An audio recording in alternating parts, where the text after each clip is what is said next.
স্থানীয় সময় বুধবার দুপুর 12:30টার দিকে অকল্যান্ড শহরের একটি হাই স্কুলের সামনে এলোপাতাড়ি গুলি চালাতে থাকে অজ্ঞাত বন্দুকধারী। গুলির শব্দে আতঙ্কে ছোটাছুটি করতে থাকে কোমলমতি শিশুরা।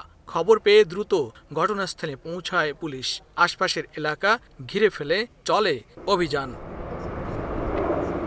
তবে নিরাপত্তা বাহিনী ঘটনাস্থলে পৌঁছার আগেই হামলাকারী পালিয়ে যায় বলে জানায় পুলিশ। আবারও হামলার আশঙ্কায় আশপাশের এলাকায় নিরাপত্তা ব্যবস্থা জোরদার করা হয়। মোতায়েন করা হয় নিরাপত্তা বাহিনীর অতিরিক্ত সদস্যদের। হামলাকারীকে ধরতে চলে তল্লাশি অভিযান। তাকে না ধরা পর্যন্ত শহরের বাসিন্দাদের সতর্কতার সঙ্গে চলাচলের নির্দেশ দিয়েছে স্থানীয় কর্তৃপক্ষ। স্কুলের আশপাশের এলাকা এড়িয়ে চলারও পরামর্শ দিয়েছে পুলিশ। যারা আহত হয়েছেন তাদের সবারই বয়স 18 বছরের উপরে। এই ঘটনায় শিশুদের মধ্যে একটা আতঙ্ক বিরাজ করছে।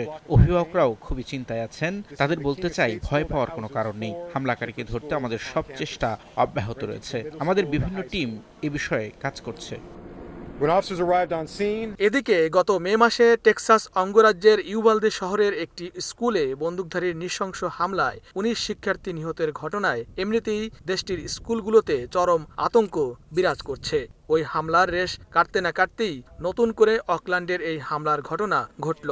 তবে কী কারণে এই হামলা, সেই কারণ জানতে তদন্তে মাঠে নেমেছে পুলিশ। নতুন করে হামলার শঙ্কায় নেওয়া হয়েছে সতর্কতামূলক ব্যবস্থা। লস্কর আল মামুন, সময় সংবাদ, যুক্তরাষ্ট্র।